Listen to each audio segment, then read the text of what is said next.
দেখো রেডি হয়ে আমার ঘরের অবস্থা খুব খারাপ। রেডি হয়ে এখন বসেছে গুজিয়া খেতে। আমাদের একটা জায়গায় নিমন্ত্রণ আছে, সেখানে যাচ্ছে। এত ভালোবাসে গুজিয়া খেতে, ও এত ভালোবাসে। যখন সকালে একবার ঘুম থেকে উঠে পারলে একবার, যদি রাতে জেগে থাকি খাওয়া দাওয়ার পর সে তখন একবার গুজিয়া ওর একদম চলেই চলে। Hello friends, good morning everyone, welcome back to my channel. এখন গুড মর্নিং যদিও নেই, আজকে একটু দেরি করেই ব্লগটা শুরু করলাম। এখন 3টে বাজে। তোমাদের সাথে যেহেতু ফার্স্ট টাইম আমাদের কথা হচ্ছে আজকের দিনে, তাই জন্য ভাবলাম আজকে গুড মর্নিং দিয়ে স্টার্ট করি।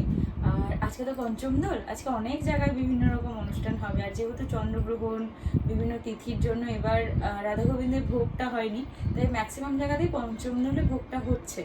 আজকে আমাদের একটা জায়গায় ইনভিটেশন আছে, মানে ওই তন্ময় দাদা ইপসিতা, সেই ওদের বাড়ির ওখানে খুব বড় করে দোলের অনুষ্ঠান হয়। আগের বছর হয়তো তোমরা দেখেছো, তো এবছর সেটা পঞ্চম দোলে হচ্ছে। তো আমাদের ইনভাইট করেছিল, তো আমরা এখন যাচ্ছি দুজনে। রুডিকে দেখাচ্ছি তোমাদের রেডি হওয়ার পর কেমন। আমি এই শাড়িটা পরলাম, এই শাড়িটা বিয়েতে আমি পেয়েছি। পার পিকো কিছু করা নেই, তবে যাচ্ছি। শাড়ি তো বেসিক্যালি পরা হয় না খুব একটা, পরা হয় না। এই ব্লাউজ বানাও, সায়া কেনো, এই করো সেই করো, সেই জন্য পরা হয় না। ওই কোনো অনুষ্ঠান অকেশন বা কোনো ট্র্যাডিশনাল কিছু বিয়ে বাড়ি বা কিছু থাকলে আমি চেষ্টা করি সেখানে শাড়ি পরে অ্যাটেন্ড করতে। যাই হোক, এই রেডি হলাম, কেমন লাগছে জানিও। আমরা বেরোই, ওখানে কি অনুষ্ঠান হচ্ছে তোমাদের সাথে শেয়ার করবো। আমরা পুজোর এখানে এসে গেছি, আর ভাগ্যিস একটু দেরি করে এসেছি। এখানকার লোকজনের অবস্থা দেখে তো মাথা খারাপ, সবাই আবির মেখে ভূত হয়ে আছে। একটু আগে যদি আসতাম আমরাও একই কন্ডিশনে পড়তাম, আবার বাড়ি যেতে হতো ভূত থেকে মানুষ হয়ে, তারপর এখানে আসতে হতো। প্রতি বছর এখানকার সমস্ত গোপলারা এক জায়গায় হয়ে সুন্দরভাবে সেজে গুজে এই দোলযাত্রার অনুষ্ঠানটা সুসম্পন্ন করে। অনুষ্ঠানটা দেখাতে পারলে একটু ভালো হতো। আরতির সময়, দোল খেলার সময় যদি এখানে প্রেজেন্ট থাকি না, মনে হয় যে স্বয়ং ঈশ্বর যেন নিজে এখানে দাঁড়িয়ে থেকে দোল খেলছে। প্রতি বছর এমন সুন্দর করেই জায়গাটাকে সাজায় ওরা। ওখান থেকে খাওয়া দাওয়া শেষ করে এসে বাড়িতে রেডি হলাম। এটা করে সকালে গেছিলাম, এখন যাচ্ছি দিদার ওখানে। আজকে ডক্টরের সাথে একটু কথা বলা হবে। আমাদের এখানে জলের কি অবস্থা। রুটি গেছে ফ্ল্যাটের ওখানে গাড়ি আনতে।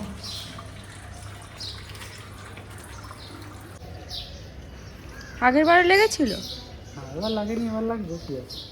এবার কি মেজর কিছু হয়েছে নাকি, যে ব্লাড লাগবে আবার? ব্লাড লাগতেই পারে ওটিতে। তোর আগেবার তো এই জায়গাটা দিয়ে তোর স্ট্রিং ঢুকিয়েছিল। কি দিদার কি পজিটিভ? ও পজিটিভ।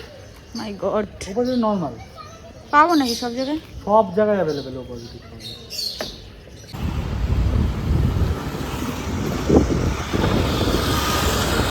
আমরা পেরিয়ে গেছি।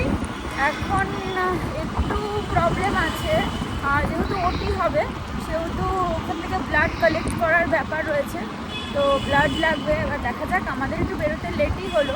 অ্যাকচুয়ালি 5টা থেকে 5:30 ভিজিটিং আওয়ার্স। আমার আর মামেরই যাওয়ার কথা ছিল, তো আমরা যখন ওখানে গেলাম, তো মামকে বললাম তুমি যাও মামুকে নিয়ে। মামুর তো সকালবেলা দেখা হয়নি দিদার সাথে, তাহলে ভিজিটিং আওয়ার্স দেখা হয়ে যাবে। দেন আমি গিয়ে ডক্টরের সাথে আমরা দুজনে যাচ্ছি কথা বলতে। তো রুটিরও গাড়িটা বের করার ছিল ওখান থেকে, একবারে কাজটাও হয়ে গেল। চলো যাই, গিয়ে দেখে ওখানে কী সিচুয়েশান। আজকে আবার ফাইনাল আছে, সেটা নিয়েও এক্সাইটেড। আমরা ঠিক করেছিলাম বিকালের দিকে একটু বেরোবো, কিন্তু ফাইনাল ছেড়ে বেরোনোটা একটু চাপে। আজকে ম্যাক্সিমাম লোকই ফাইনাল ছেড়ে বেরোবে না, সবাই টেনশনে আছে। যাই হোক, দেখা যাক ওখানে যাই, ওইখানকার কী সিচুয়েশান, ডক্টর কী বলে সেটা আগে দেখি। এই আমরা পৌঁছে গেছি, আমাদের এই অনেক স্টুডেন্টদের দিদা ভর্তি আছে। আর রাস্তাটার অবস্থা এত অতীব জঘন্য, আর কিছু বলার নেই। কোথায় রাখবি গাড়ি? ওখানে সকালে কোনো ভিজিটিং আওয়ার্স নেই, ভিজিটিং আওয়ার্স হচ্ছে সন্ধ্যেবেলা 5টা থেকে 5:30। কালকে আর যাবো না, আবার যখন দেখবো হবে সেদিন আবার যাবো। যদি তার মাঝে কোনো ইমার্জেন্সি বা কিছু দরকার পড়ে তখন না হয় যাবো।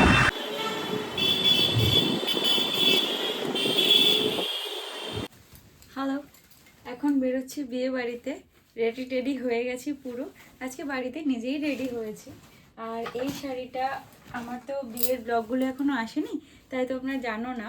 এই শাড়িটা আমি আমার অষ্টমঙ্গলার জন্য কিনেছিলাম। অষ্টমঙ্গলে এটা পরে গেছিলাম, আমার খুব পছন্দের একটা শাড়ি। তো ভাবলাম আজকে এই শাড়িটা পরেই যাওয়া যাক। অন্য একটা শাড়ি পরবো ঠিক করেছিলাম, কিন্তু তারপর দেখলাম এই শাড়িটা মানে আমার বেস্ট লাগলো। তো আমার আইবুড়ো ভাতের শাড়িটা বের করেছিলাম, কিন্তু ওই শাড়িটা কোনো কারণে না হলুদ টলুদ লেগে রয়েছে। তো তারপর ভাবলাম না, এই শাড়িটা তো আমার খুব পছন্দের, আর শাড়িটা ভর্তি পুরো কাজ। শাড়িটা কেমন লাগছে আগে দেখে বলো তো। আর আজকে আমি পুরো একটু একটু না পুরো নিজে নিজে সেজেছি পুরো।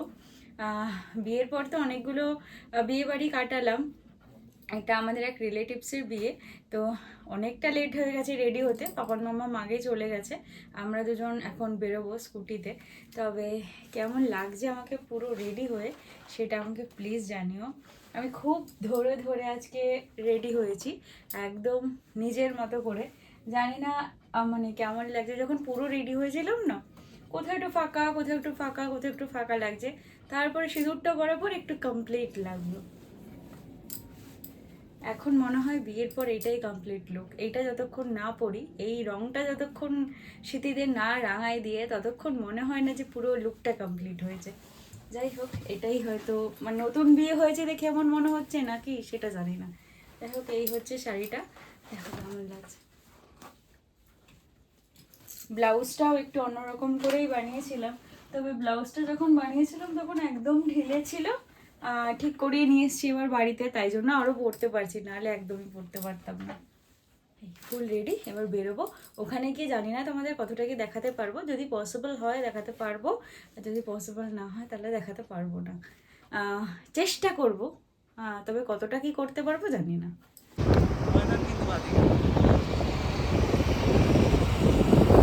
এই বিয়েবাড়িতে পৌঁছে এখন ভেতরে ঢুকছি, এটা হচ্ছে এন্ট্রান্স গেট। সত্যি বলতে আমরা এতটাই লেট, ম্যাক্সিমাম মানুষজন খাওয়া দাওয়া করে বাড়ি চলে যাচ্ছে, আর আমরা এখন ঢুকছি। সমস্ত অ্যারেঞ্জমেন্টের ব্যাঙ্কোয়েটের ভেতরেই হয়েছে, আর ওই বাইরের যে প্রেমিসেসটা রয়েছে সেটাকে সুন্দরভাবে সাজিয়েছে। চলো আমরাও যাই আর তোমাদেরও ভেতরে নিয়ে যাই।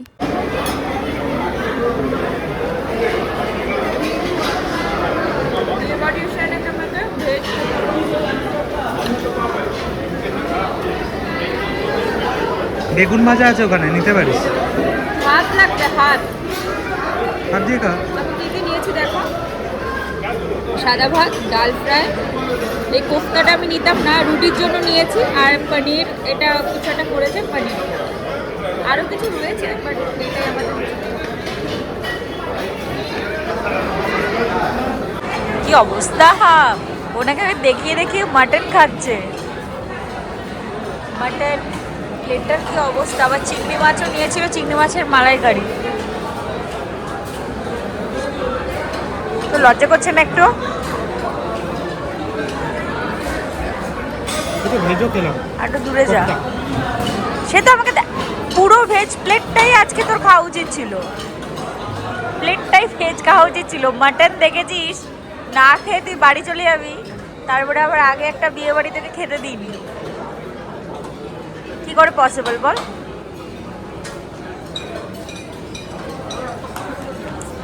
এদিকে হ্যাঁ, আমি সত্যি মানে আমার নিজেকে দেখে কষ্ট হচ্ছে। আবার আমাকে এসে জিজ্ঞেস করছে তুই কিছু খাবি, লজ্জা করছে না একটু? তুই দেখিয়ে দেখিয়ে মাটন খাচ্ছিস, দেখ তুই আর খাবি না, এটাই লাস্ট, আর খাবি না প্লিজ।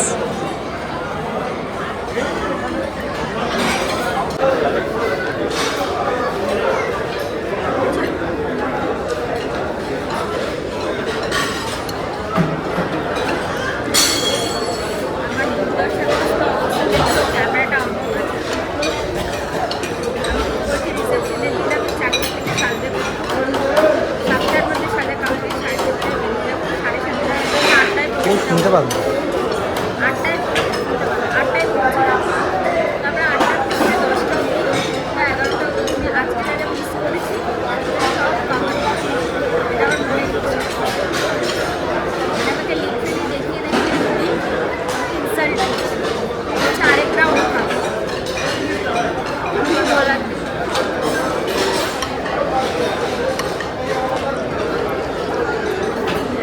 পনির খাচ্ছি, আবার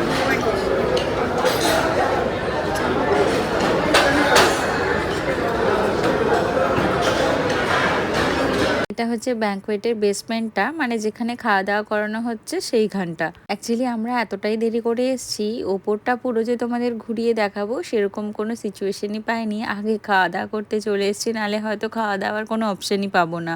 আসার সময় দেখে আসলাম বিয়ে মোটামুটি শেষ পর্যায়ে, ওই খই ধান চলছে আর চারিদিকটা প্রায় নিচের মতনই, তাই আলাদা করে আর কিছু ভিডিও করলাম না। আসলে ব্যাঙ্কোয়েটে না বিয়ে হলে এটাই একটা প্রবলেম, শুধু বসার জায়গাটাই সাজানো হয়েছে আর বিয়ের মণ্ডপটা তৈরি করা হয়েছে, আর কিছুই তেমন একটা করা যায় না। চলো আমার প্রতিজিকে আবার দেখায় তিনি কি কি নিয়ে আসলেন। স্টার্টারটা আমার একটু কেমন লাগলো, বাট মেন কোর্সটা ভালো। একটু কি লজ্জা পাবি? কোন দিক থেকে? কোন দিক থেকে লজ্জা করছেন তোমাকে দেখিয়ে দেখে? থালায় রয়েছে মাটন কষা, পোলাও, ডাব চিংড়ি, এটা ওর ফেভারিট খাবার।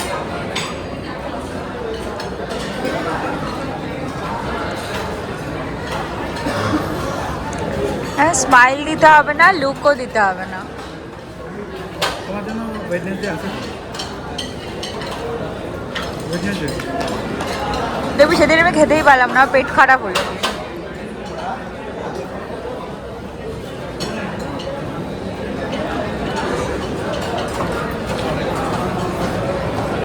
এই নাকি আমাদের পরিস্থিতি।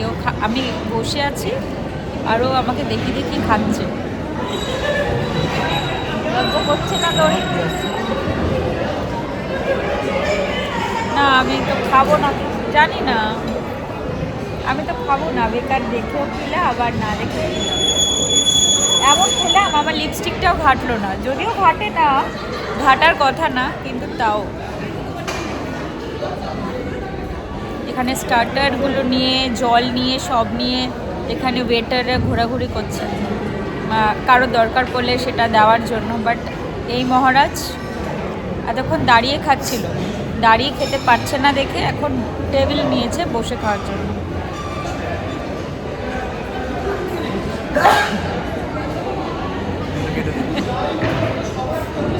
আমার হাসি পাচ্ছে, হাসি পাচ্ছে। না আমি কেটে দেব না।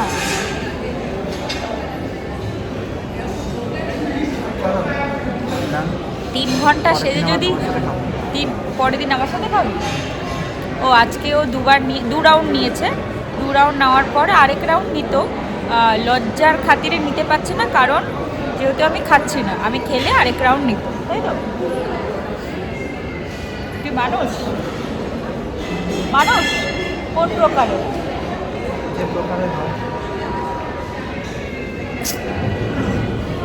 আমার নিজেকে নিজের লজ্জা লাগছে তোর কথা, তোকে দেখে।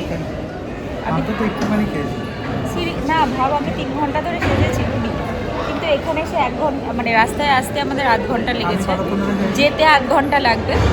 আর মানে এখানে এখন অবধি 1 ঘন্টা রইলাম, মানে এইটুখানি সময়ের জন্য আমি 3 ঘন্টা ধরে সেজেছি। দেখ 3 ঘন্টা হোক আর 2 ঘন্টা হোক আর 1 ঘন্টা হোক আর 10 মিনিটই হোক, মেয়েরা কোথাও বেরোলে না সেজে গুজে বেরোয় না, এটা হচ্ছে আলাদা ব্যাপার। মানে এটার একটা, এটা তাদের একটা আর কি বলবো, তাদের একটা ফ্যান্টাসি বলতে পারি, যে না সেজে গুজে বাইরে বেরোনো যাবে, সেটা বিয়ে বাড়ি হোক আর ঘুরতে যাওয়া। এত খেলে কি আর চুল ঠিক থাকে? কোন দিন আমার জন্যই ওর পেট ব্যথা হবে, আমি বলে আছি আর খাস না, আর খাস না, আর খাস না। কি অবস্থা থালাটার, কি অবস্থা দেখা, একটা থালাটাকে দেখো। খাইনি, অল্প খেয়েছি। কি অল্পই খেয়েছি। ওটি ভাব, আমি যদি আজকে খেতে পারতাম, এই হাড়গুলো আমি চিবি চিবি খেতাম, ব্যাপারটা কেমন হতো না? ঠিক আছে, অপেক্ষা করে লাভ নেই, মাঝে আর একটা দিন তারপরেই খাবো।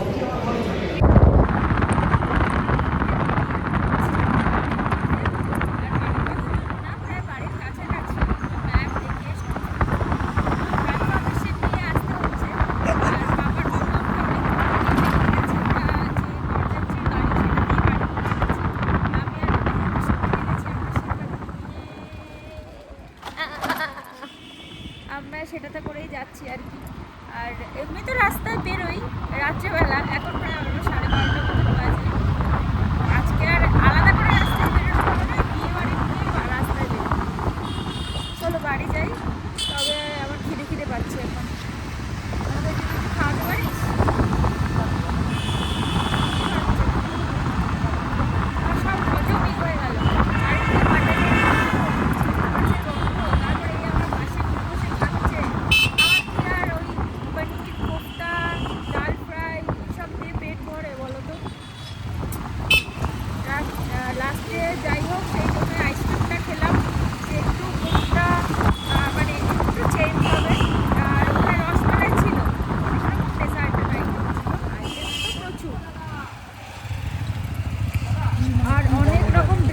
ডেজার্টের আইটেম ছিল, তো তার মধ্যে থেকে রসমালাই দেখেছিলাম, তারপর ভাবলাম যে খেতে পারি, আবার গা ঘোরাও, কারণ এমনি কিছু খাইনি।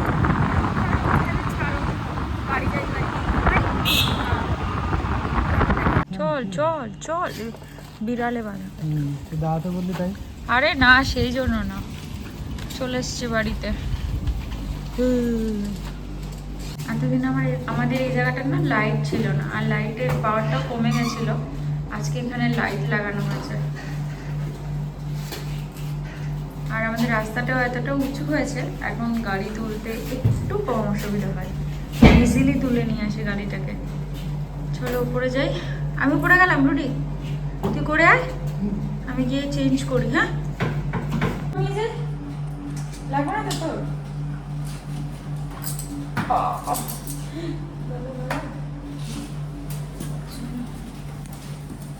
আমার না শাড়িতে একটা প্রবলেম হয়। শাড়ির কি হয়, মানে একে তো আমি সফট যত পারি সেরকম শাড়ি কিনি, আর শাড়ির যে জড়িতে আমার খুব প্রবলেম হয়, তো গায়ে লাগে, কুটুস কুটুস কুটুস কুটুস করতে থাকে, যত দামি শাড়ি কেন না কেন। মনে হচ্ছে কতক্ষণ ছাড়বো।